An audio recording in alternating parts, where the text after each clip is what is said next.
Bom, gente, 22 de março foi o Dia Mundial da Água. E hoje eu queria apresentar para vocês algumas coisas sobre esse bem que a gente tem tão importante e às vezes tão desprezado, que é a água.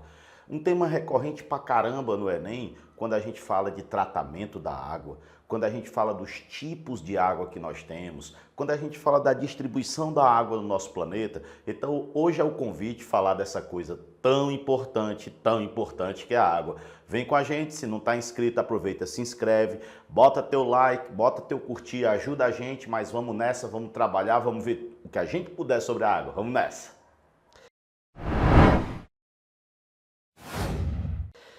Cara, a primeira coisa que a gente sabe sobre a água, claro, é que a água ela é H2O. Eu tenho dois átomos de hidrogênio e um átomo de oxigênio. Eu queria muito que, se a gente for pensar em fazer uma prova, a gente soubesse bem os tipos de água. Quais são os tipos de água que nós temos? Vamos colocar aqui, ó, tipos de água. Primeiro, água pura ou água destilada. Gente, o nome diz tudo.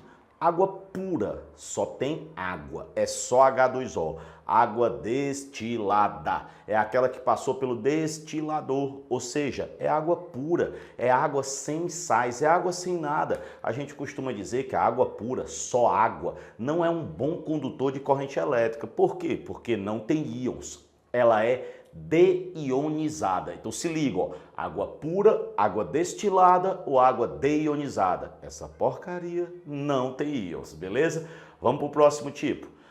Água potável, não pode gerar dúvida. Água potável é aquela própria para o consumo, é aquela que você pode beber. Gente, muitas vezes a gente faz confusão entre os próximos tipos, que são água mineral, ela é obtida diretamente de fontes naturais. A extração ela pode ser superficial ou subterrânea, mas do jeito que ela vem, ela é engarrafada.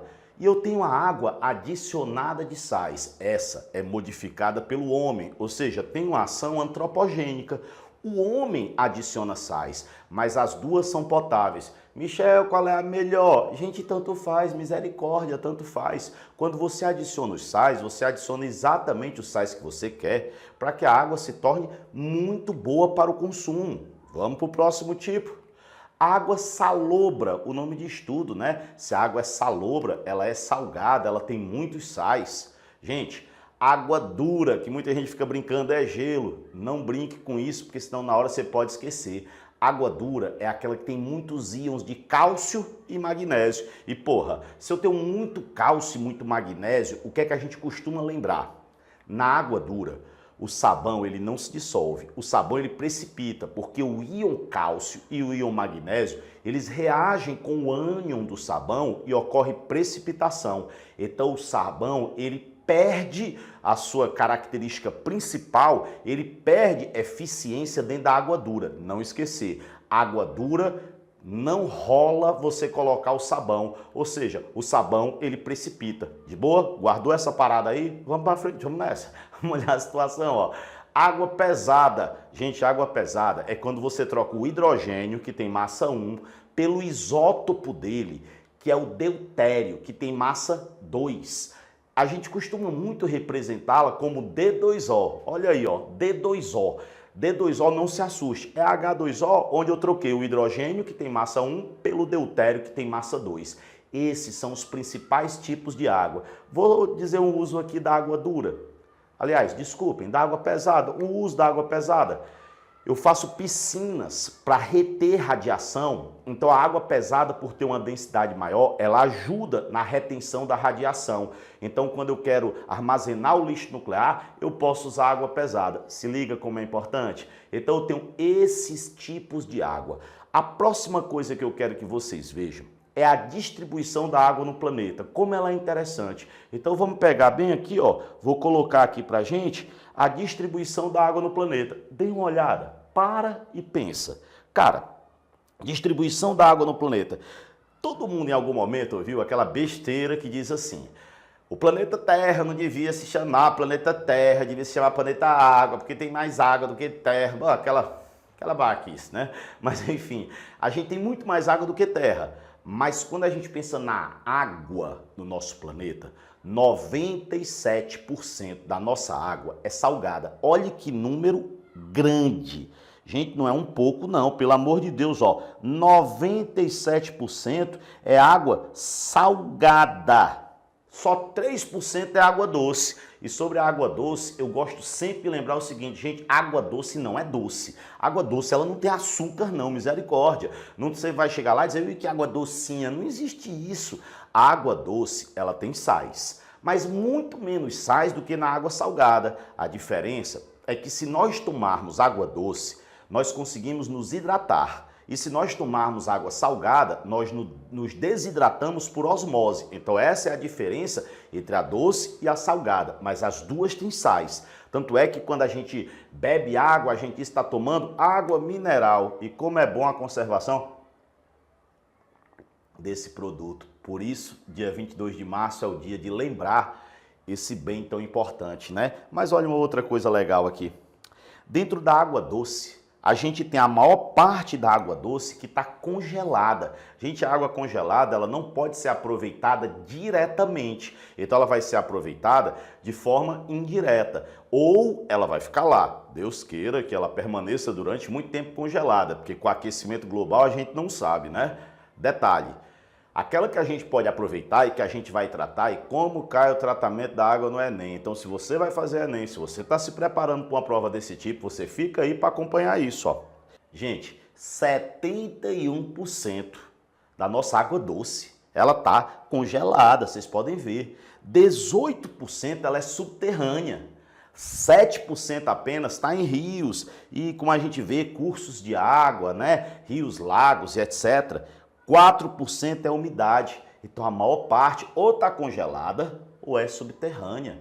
Então vejam que não é fácil você encontrar água doce para a gente tratar, que é uma das coisas mais importantes para a gente. Vamos olhar um próximo detalhe, aquela água que está escondida, aquela água que entra em coisas que a gente nem imagina e quanto é que entra de água. Como a gente às vezes não sabe que a gente está consumindo água de forma indireta. Deem uma olhada nessa situação aqui. Um infográfico da Sabesp, muito importante, ó. Para fazer 1 litro de cerveja, eu gasto 5,5 litros de água. Isso é muito importante. A cerveja, né? Claro, enfim. Para fazer 1 quilo de arroz, gente, 1 quilo de arroz, 2.500 litros de água. 1 quilo de manteiga, 18.000 litros de água. Então, é um consumo indireto. Gente, 1 quilo de leite, 712 litros de água. 1 quilo de queijo, 5.280. Rapaz, é muita água, ó. Batata, 132. 1 quilo de carne. Você me chama, mas por que a gente gasta? O boi bebe água. E muito, ele consome muita água ao longo, tá? Entre outras coisas. Para você vai ter 1 quilo de carne, você tem que ter uma plantação. Então, enfim, tem uma série de coisas que consomem água. 17.000 litros de água para 1 quilo do boi. Banana, 499, carne de frango, 3.700. Então nós temos um consumo indireto de água muito grande e que às vezes fica escondido. Agora bora ver aquilo que é tão cobrado nessa prova do Enem, que é a parte do tratamento de água. Vamos nessa. Primeiro eu vou colocar de uma forma simplificada, depois eu vou explicar os detalhes com muita delicadeza e com muita tranquilidade e você vai sair daqui entendendo tudo que é importante sobre o tratamento de água. Vamos nessa. Ó, às vezes o pessoal viaja muito nesse tratamento da água, acaba dificultando a tua vida. Eu peguei e fiz o quê? Um gráfico simples para vocês entenderem o tratamento da água. Tá aqui, ó. Esse gráfico simples para que vocês possam entender, fácil de vocês acompanharem. Então vocês vão começar com um manancial. O que é um manancial? Tá aqui, ó. Água superficial ou subterrânea que você vai desviar para tratar. Gente, se vocês ouviram o termo adutora, eu coloquei aqui, ó, são aqueles canos imensos por onde passa a água que vai do manancial até a estação de tratamento, que a gente chama de ETA, Estação de Tratamento de Água. Qual é a primeira coisa que fazem normalmente? Uma filtração grosseira. Porque às vezes vem galho, vem animais e tal, então eles colocam muitas vezes grades para que eu possa ter uma água mais fácil de ser tratada. Beleza. Depois que eu faço essa filtração grosseira, eu vou até aqui colocar, que não é obrigatório, eu posso fazer uma filtração grosseira, que muitas vezes é feita com grades, né?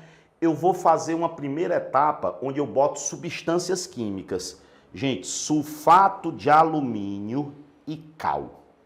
Essa etapa, ela chama-se coagulação. Eu prometo para vocês que eu vou estudá-la em separado para que vocês possam entender muito bem.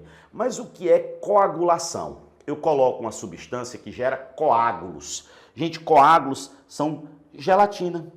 Aqui, ó. Eu vou gerar umas gelatinas. Aí você, pô, Michel, mas para que essas gelatinas?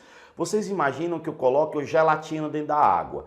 Aqueles sólidos que estão lá suspensos, aqueles sólidos pequenos, eles vão grudar nessa gelatina. Então o sólido ele vai grudar. Se o sólido vai grudar, quando essa gelatina tiver todo o sólido grudado, eu vou conseguir separar esse sólido. Então eu estou coagulando. Logo a seguir vem a floculação. Às vezes a gente considera que é a mesma coisa, coagulação, floculação. Se eu gerei o coágulo, essa gelatina, eu vou flocular, eu vou agitar para que a gelatina passe pelo tanque todo. E quando ela passa pelo tanque todo, tudo que é sólido gruda na gelatina. Vocês têm que entender que os sólidos que estão lá suspensos, eles vão todos grudar nessa gelatina. E quando eu agito, a gelatina passa pela água toda. Então todo sólido gruda na gelatina. Aí depois vem uma coisa que você não pode confundir. Muita gente tenta atrapalhar vocês, coloca de uma forma complicada. Poxa, não precisa. Depois que você formou essa gelatina, tem duas coisas que podem acontecer. Eu posso esperar decantar, aí eu tenho um tanque de decantação. Gente, o que é decantar? É esperar baixar. Então vocês imaginam que pode acontecer isso aqui, ó. Esses coágulos, eles baixam aqui, ó. Essa gelatina, ela baixa. Aí ela leva todo esse material aqui para o fundo, ó. Tá todo depositado lá no fundo. Mas também tem uma outra maneira. Eu coloco bolhas de ar lá dentro que fazem os coágulos subir. Cara, se o coágulo descer, é decantação. Agora, se o coágulo subir por causa de bolhas de ar, ó, são adicionadas bolhas de ar para fazer o material flutuar. Se o coágulo subir, se você leu, tá lá escrito, subiu, como já caiu na prova do Enem, colocou bolha de ar e o coágulo subiu, é flotação. O que é flotar? Flutuar. Então, depois que eu formo a gelatina, ou ela desce ou ela sobe. Mas ela leva o sólido e a água fica transparente, fica límpida. Mas eu tenho que tirar a gelatina, não tenho? Qual é a melhor maneira de tirar essa gelatina? Filtração. Quando você filtra, você tira a gelatina. Porra, se eu tirar a gelatina, agora a água está límpida, está limpa, está ali, ó, prontinha, quase no ponto. Detalhe, muito importante e que já caiu no Enem várias vezes. No filtro, que é um filtro normalmente com areia, eu passo a água pela areia, a água passa, aí como ela vai passando pela areia, os sólidos vão ficando, a gelatina vai ficando. Eu posso usar o carvão ativado. Gente, carvão ativado, ele retém odor, ele retém cheiros, ele retém gases, ele adsorve. Lembrem, adsorve. Adsorver com D de dado é reter na superfície, ele puxa para ele os gases, aí ele tira cheiro. A gente usa o carvão ativado, às vezes em geladeira, quando apodrece alguma coisa e a gente não tem como eliminar o cheiro, você põe carvão ativado.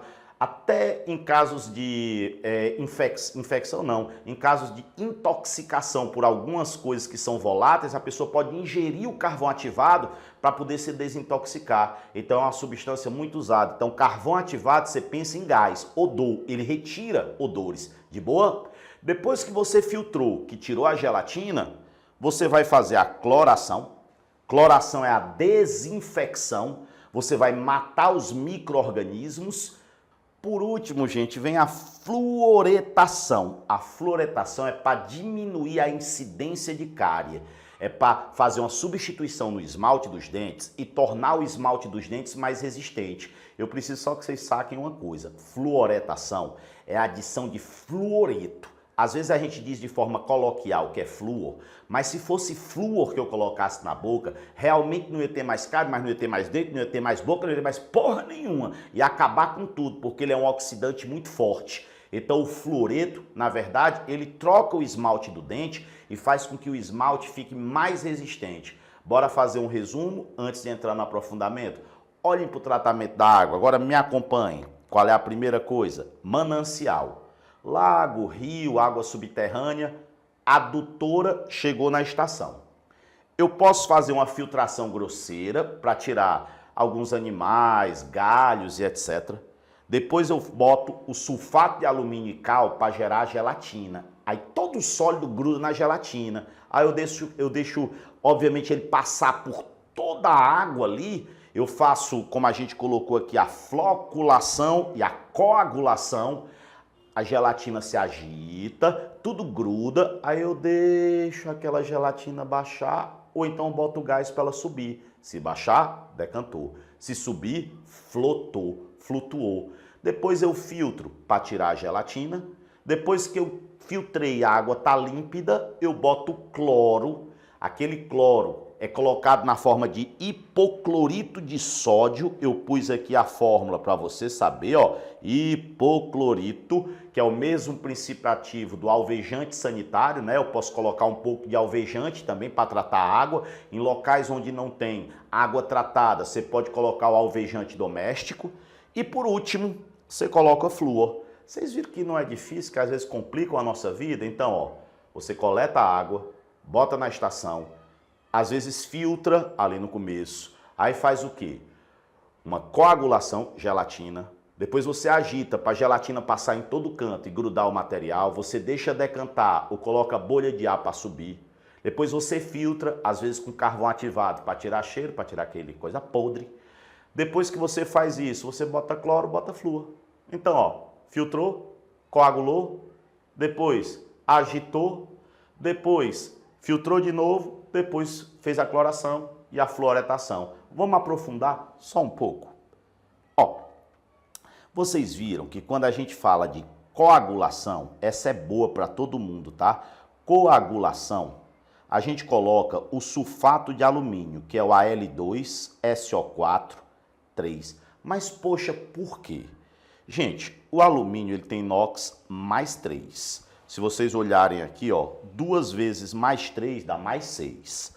Para que a soma dê zero, esse sulfato ele é menos 2. Imaginem vocês se eu colocar isso aqui na água. Eu vou escrever HOH, que é H+, ou H-. O alumínio, que é positivo, vai se juntar com a hidroxila, que é negativa. Se a L3+, vai dar AlOH3. O H+, vai se juntar com o SO4 2-, vai formar o H2, SO4. Essa reação ela chama-se hidrólise, né? Eu tenho a hidrólise do sulfato de alumínio. Vou só balancear. Como eu tenho 2 alumínios, aqui eu tenho que ter 2. Como eu tenho 3 sulfatos, aqui eu tenho que ter 3. 6 hidrogênios com 6 hidroxilas, eu tenho 6 águas. Agora, olha que coisa bacana. Lembram daquela história de formar uma gelatina? A gelatina é exatamente o hidróxido de alumínio, ó. Gelatina é a substância na qual vai grudar o sólido durante o tratamento. Aquele sólido que está suspenso vai grudar nessa gelatina. Também é usado no tratamento de piscina, né? Pode ser que alguém tenha visto a pessoa tratando uma piscina, que joga um produto, aí forma uma gelatina que depois vai para o fundo e você aspira. Beleza. Outra coisa importante, o hidróxido de alumínio é uma base fraca. Base fraca. Já o ácido sulfúrico, ele é um ácido forte. Poxa, aqui você vê uma coisa, se eu tenho uma base fraca e eu tenho um ácido forte, quem predomina é o ácido. Se quem predomina é um ácido, aqui eu vou ficar com um pH menor do que 7. Aí tu lembra da outra substância. Qual é a outra substância que foi adicionada lá? Cal. Quando eu coloco cal é uma substância que na água produz o hidróxido de cálcio, que é o CaOH2. Qual é o objetivo de eu ter o hidróxido de cálcio? Ó, se eu estava com um pH ácido por causa do ácido sulfúrico, eu boto uma base que neutraliza. Então, quando eu coloco cal, é para corrigir o pH e eu poder distribuir essa água sem nenhum problema. Viram como não é difícil? Até essa parte que é um aprofundamento, dá para a gente desenrolar. É assim que vocês têm que aprender. Então, ó, resumindo, Bem pela milésima vez, mas porque se cair na prova da Enem, eu não aceito que vocês errem, eu tenho que estar junto de vocês. Primeiro, você pega a água do manancial na adutora, transporta até a estação de tratamento, faz a pré-filtragem, né? Onde você tira os sólidos grandes, aí coloca o sulfato de alumínio que gera a gelatina, aí começa aqui, ó, gera a gelatina, que eu já disse para vocês o que era. Aí os sólidos que estavam lá na água, turvando a água, deixando a água esbranquiçada, grudam na gelatina. Para a gelatina passar por todo o local, a gente flocula, a gente agita. Depois que a gente agita, a gente deixa baixar, a gente decanta ou então coloca bolha para subir. Depois você filtra para você tirar aquilo dali, como eu já disse, às vezes com carvão ativado. Depois você bota cloro e você bota flúor. Uma última observação. Esse cloro, que é o hipoclorito, que é a etapa da desinfecção, eu posso substituir pelo ozônio. Eu posso fazer uma ozonização, colocar ozônio. A outra coisa que podia ser colocada é água oxigenada, mas são coisas que não são tão viáveis. O ozônio, porque é gás, ele sairia com mais facilidade. A água oxigenada também sofreria decomposição, mas só para saber que são alternativas, né? Alternativas à cloração, beleza? Então, com isso, a gente termina os tipos de água, a distribuição da água no planeta e o tratamento da água. E, claro, fica aqui de mim para vocês um beijo imenso e meu coração com vocês para que vocês possam aprender com facilidade e que vocês possam acertar todas as questões de qualquer prova que vocês forem fazer. Beijo no coração de todo mundo. Muito obrigado, valeu demais.